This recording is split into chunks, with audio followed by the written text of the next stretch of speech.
Pregame.com.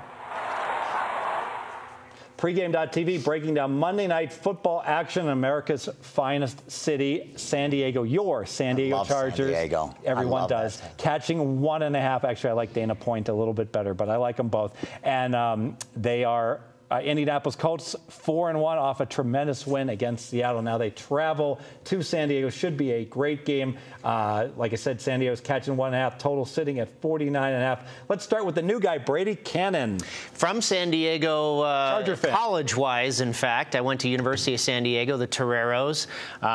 Rooted for the Chargers for 4 years, going to school down there. I really like this game, too. You have a powder blue jersey in your closet? No, my son has a couple Rivers jerseys, though. And Tomlinson's his guy, LT. It's like he's throwing darts. He doesn't the shot put. Yeah, But, no, I always loved the San Diego Charger Indianapolis Colts game. I remember the Rivers, Peyton Manning matchups and the great secondary the Chargers had, and they pulled a lot of upsets there in the playoffs over those guys.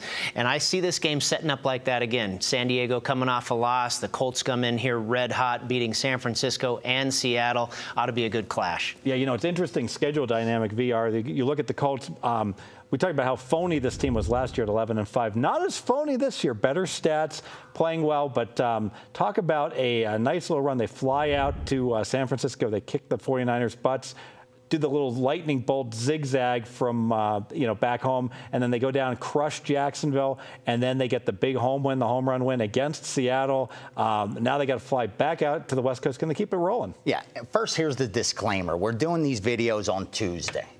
A lot happens between Tuesday. We reserve the right to change between Tuesday and next Monday. He's getting good information from other people. 6 days between now and kickoff. Lines go through key numbers. What's your Twitter? Things change. At Vegas Runner. At Vegas Runner. Change. So if he tweets you on Tuesday that he leans one way, and he tweets you on Saturday that he's betting the other, the Saturday tweet takes precedence. Win late, right? Especially when it's not even my pick. When it's your pick. I have an opinion going on. Thank you.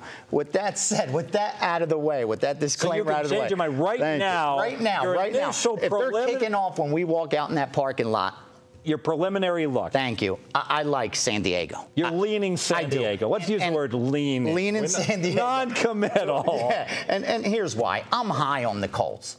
I was one of those guys that didn't bet against them last year. When all the talk about this is the worst 8-3 football team ever, this is the worst 9-4 football team ever, this is the worst 11-5 football team ever, I believe it just became their personality. They didn't win pretty. They had a rookie quarterback and who was confident, and for some reason, when that team was behind late, or they had the ball with a chance to win or cover, they went downfield and they got in the end zone. Remember the Lions? They were able to get it done. When the Square Sharps bet the Lions all the way up. From 5 up to 8.5. Yes. That's one where he came down and threw one really late, right? Yes. Everybody was betting against Indianapolis. And there were some bettors I respect that were saying, good, let your friends get the number higher for us and we'll come in and take it. And coming into this season, I didn't think there was going to be a regression because of last year's stats were bad from the 11-5 team. I thought, if anything, they're going to be better. Their stats are going to be better now. Now, all of a sudden, the stats will improve. They have. And it'll reflect more of what we saw last year in the 11-5 football team. But this is a terrible spot for them. No doubt. They just played San Fran in San Fran. They played a Seattle team and got by them. And now you got to go to San Diego, who's coming off a loss on more or less primetime television against a rival Oakland Raiders. Black hole at midnight. And let's not forget, San Diego going into that Raiders game, people were high on them. Yeah. Rivers is having his best year. Bet up to 6.5 at one faraway place, one prominent faraway place. It did at stations, too. I was up at Red Rock, and I'm almost positive it would. You buy it up to +7? No, I only got 6, I think. I took the Raiders. Yeah, the Raiders. I was on the Raiders as well. Yeah. I tell you one thing about this Indianapolis Colts team, though. You can kind of throw some of these stats out the window, and will this be a letdown? I agree. It's a great spot for San Diego. But this Andrew Luck kid, man. Yank and Rich going against him. There was an argument made earlier this week, and I'm not so sure I don't disagree. He is the best football player, period, in the NFL. I think you can argue that he is. Well, you can't rattle the kid. I mean, best football. What I love about just quarterback, best football player in the NFL. Me and RJ had this argument on first preview. He ain't bad either. On first preview. You better double check your facts. we had this argument on first preview, and RJ was saying how, like, what do you mean? How's that the personality of the team? Yeah. You know? And I believe these are human beings. They're people. There's some people that times get tough and they get rattled. They quit. They fold. There's other people, things get tough and they take a step forward. And I think it's the same with athletes. Some fall behind and they look up at the scoreboard, they're down 10 points, and they're like, they quit. Matt? Others are down 10 and they're like, get me the ball. Matt Schaub. Oh, my God. They used Schaub, he's up 10, and he's like, I got to mention one movie reference. Remember the movie The Program? Yeah. Remember when like, James Caan's, like, Heisman candidate quarterback has to sit out because he's an alcoholic? Rehab. Yeah. And he said, well, we'll say you pulled a tendon, you know, you got to be out for 4 weeks. And the backup quarterback starts to, at the end of the first half, it's like about to throw it, and James Caan screams, no! Throw it. It's like that commercial, you know, where the ladies, you know, come to the gas tank and everyone's like, lady, that's Diesel. James Caan goes, don't throw it, and he throws the pick six, and then they go into the locker room. And James Caan, like, takes the water cooler and the Gatorade, dumps it all over, and it's like his current quarterback, he's like, Wilson, clean this mess up, you know? And he says to the former starter, says, you're starting the second half. And then Wilson starts to walk away, and James Caan's like, I told you to clean this mess up. And he gets him up. So you're expecting Gary Kubiak to play that role. Don't throw it. Don't throw. I think he is playing when you go ahead and look at it. But the one thing, like, you know that's not going to happen with Andrew Luck. He's going to stay cool. Now, Phillip Rivers.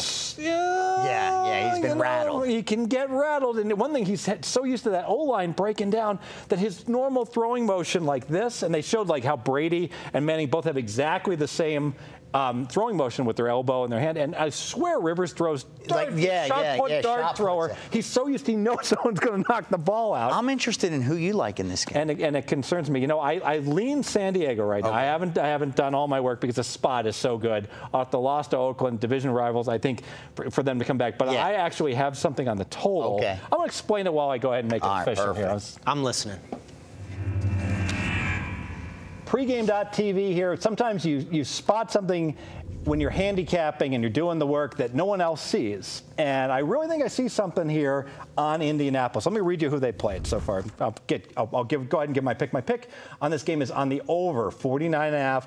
Monday night, for whatever reason, we always see Sunday, Monday night games go over more than normal. Part of that reason is that you can kick the kickoff 9 yards deep in the end zone. If it's Monday night, I am running it out because it's all about me. I want to try to run the kickback for a touchdown on primetime TV. Same thing if I'm a defensive back. I'm going to try to jump routes, get in the end zone. So you see these crazy plays get made more often and results in more points. But if we take a look at who Indianapolis has played, Oakland, Miami, San Francisco, Jacksonville, Seattle. Those 5 teams, no team in the NFL has played more of an under-oriented schedule. They played 5 teams who have better defenses than their offenses. And so what has happened, we all know how last year, Indianapolis, every week they're playing Detroit, it was 39-36 or flipping over.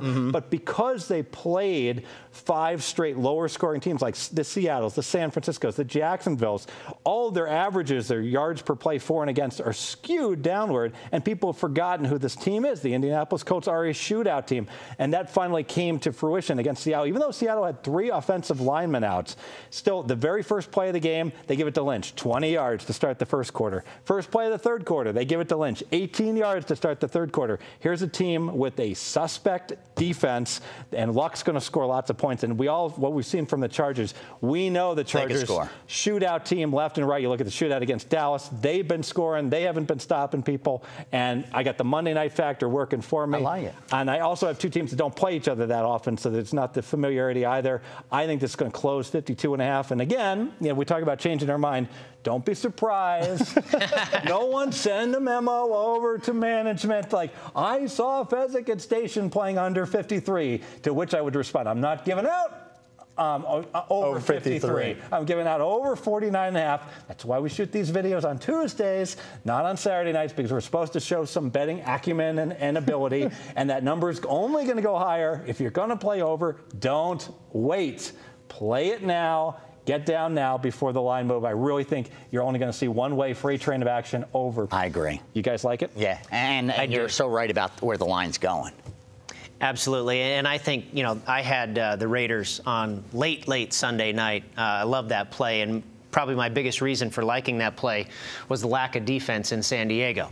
And you just made a point for the over here. The Colts defense looked a little suspect against the Seahawks. We know the defense is bad on the other side. Could be a lot of scoring. Another reason I like this play, too, is that San Diego, in that game, they were down 27-17, and twice they come on down. They should have gone ahead and got that to 51. And at the very end, Rivers throws a great play, great pick six in the end zone where he forced it into coverage a little bit. If this game had ended like it should have, on 51 instead of 44 points, I think this total opens up. I actually opened as low as 45, but I think this total opens a lot higher. I agree. But because of that, people are like, oh, they only got 44 against Oakland, but it should have been a higher scoring. Oakland just completely ran the ball in the second half, went into the tank, protection mode, stopped trying to score. So I like it. Bottom line is, when I know it's going to close 52, why am I not going to? I need a reason not to play over 49. Sure, and all this adds up to it. Ought to be a real fun game to watch. It will be a good game. Nothing wrong with having fun while we're going ahead and cashing tickets. So I had a lot of fun here at pregame.tv. A couple reminders. We're going to put up an